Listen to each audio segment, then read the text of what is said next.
में जल्द ही नियंत्रण के लिए कुछ ठोस कदम उठाए जा सकते हैं। हम दो हमारे दो की राह पर चलने वाले अच्छी खबर उनको मिल सकती है।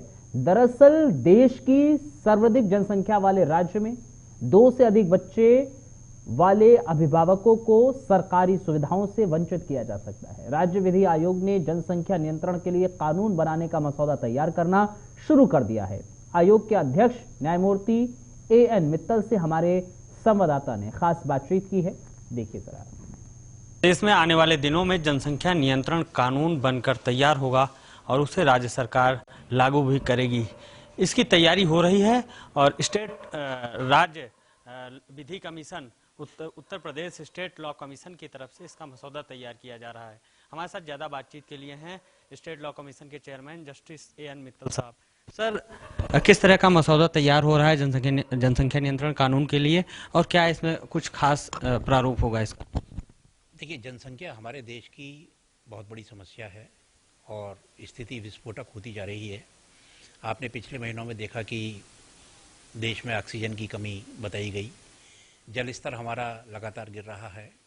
तो इसमें जनसंख्या को नियंत्रित करना आवश्यक है ताकि हमारे आगे आने वाले नौनिहालों को अच्छी शिक्षा प्राप्त हो सके, अच्छी पौष्टिक आहार मिल सके और अच्छी शिक्षा मिल सके, अच्छे इलाज मिल सकें।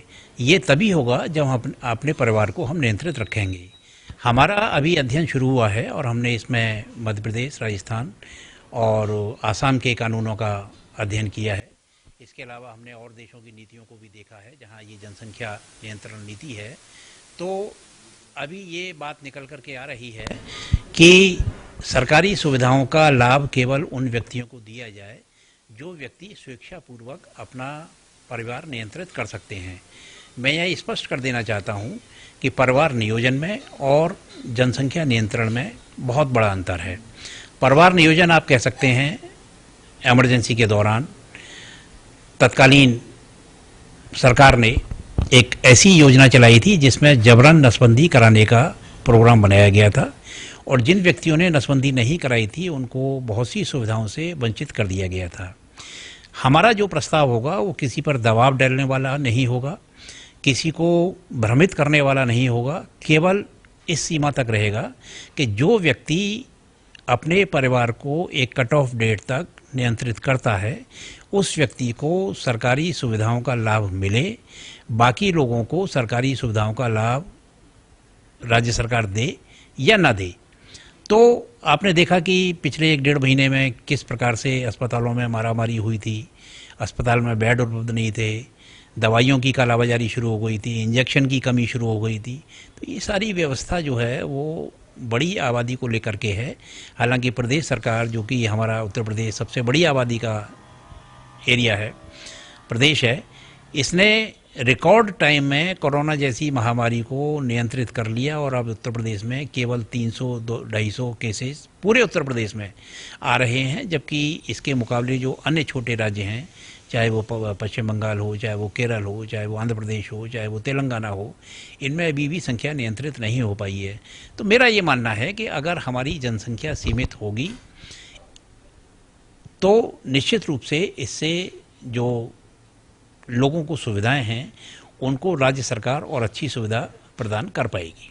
सर, मसौदा जो तैयार किया जा रहा है मुख्यमंत्री जी को सौंपेंगे आप।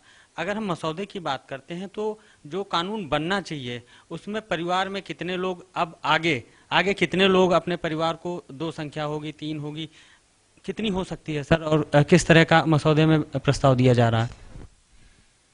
देखिए, अभी तक तो विचार ये है कि एक परिवार में अधिकतम 2 बच्चे होने चाहिए और जिस परिवार में अधिकतम 2 बच्चे हैं उस परिवार को सरकार की सारी सुविधाओं का लाभ, अगर वो अन्यथा पात्र है तो। अन्यथा पात्र से मेरा मतलब ये है कि अगर बीपीएल की कोई योजना है तो वो बीपीएल भी होना चाहिए वो परिवार। अगर कोई और ऐसी योजना है तो जिसका वो पात्र है तो उसको वो सुविधा मिलेगी। अगर पात्र नहीं है तो उसको सुविधा नहीं मिलेगी। तो अभी 2 पर विचार चल रहा है और इसमें एक कट ऑफ डेट भी रखी जाएगी। ऐसा ना हो कि 2 बच्चों के होने के बाद वो व्यक्ति उस सुविधा को प्राप्त कर ले और उस सुविधा को प्राप्त करके फिर तीसरा बच्चा पैदा कर ले, तो ऐसी दशा में भी वो सुविधा छीनने का भी राज्य सरकार को विकल्प देना होगा। सर, क्या इस तरह का जो मसौदा तैयार हो रहा कानून बनेगा, उसमें किसी प्रकार के दंड का भी प्रावधान किया जाएगा? अगर नियम कानून कोई तोड़ता है तो उसको दंड दिया जाए, या कुछ ऐसी व्यवस्था भी होगी? नहीं, इसमें दंड की कोई व्यवस्था अभी तक हमारे विचार में नहीं है, क्योंकि जैसा कि मैंने बताया ये स्वैच्छिक है और लोगों को अपनी मर्जी से ही इसको अपनाना है। इसमें जागरूकता फैलानी है, इसमें समाज को ही आगे बढ़ कर के आना है कि वो किस प्रकार से प्रदेश की उन्नति चाहते हैं, प्रदेश को आगे ले जाना चाहते हैं, वो समाज को ही करना होगा। तो इसमें किसी दंड की व्यवस्था नहीं है। सर, आखिरी सवाल है, क्या आपका जो अध्ययन चल रहा है, स्टेट लॉ कमीशन का जो अध्ययन चल रहा है, कुछ इस तरह के आंकड़े आए हैं कि वर्ग विशेष या जाति विशेष की आबादी बहुत ज़्यादा बढ़ी है? चूंकि उत्तर प्रदेश देश का सबसे ज़्यादा आबादी वाला राज्य है और यहाँ भी अगर हम आंकड़े देखते हैं तो वर्ग विशेष या जाति विशेष की बहुत ज़्यादा आबादी है, तो उस पर भी कुछ आंकड़े आए हैं क्या सर? देखिए, आंकड़े अभी हम मांग रहे हैं और हमारे पास अभी ऐसे कोई आंकड़े नहीं है कि जाति विशेष या वर्ग विशेष की बहुत ज़्यादा आबादी बढ़ रही है, और ना ही हमारा ये कानून जो है कोई विशेष जाति विशेष पर आधारित होगा। अब मैं आपको बता दूं कि आसाम में जो नीति बनी है, जो कानून बना है, उसमें शेड्यूल कास्ट और शेड्यूल ट्राइब को एग्जेम्प्ट कर दिया है। तो हर राज्य की अपनी अलग अलग परिस्थिति होती है, अपना अलग अलग स्थिति होती है, और हमारा जो भी कानून होगा वो संविधान के दायरे में होगा। हमारा जो भी कानून होगा उससे किसी भी व्यक्ति के किसी भी प्रकार के किसी मौलिक अधिकार का किसी भी प्रकार से हनन नहीं होगा। ये सारी बातों का हम ध्यान रखेंगे। बहुत बहुत शुक्रिया सर बातचीत के लिए। आप हमारे साथ बातचीत के लिए थे स्टेट लॉ कमीशन के चेयरमैन जस्टिस एन मित्तल साहब। उन्होंने तमाम हमारे सवालों के जवाब दिए और बताया कि जो जनसंख्या नियंत्रण कानून का प्रस्ताव मसौदा तैयार किया जा रहा है स्टेट लॉ कमीशन की तरफ से, उसमें तमाम किस तरह से प्रावधान किए जाने हैं। लखनऊ से वीडियो जर्नलिस्ट जुबैर के साथ अनूप त्रिपाठी, JK24।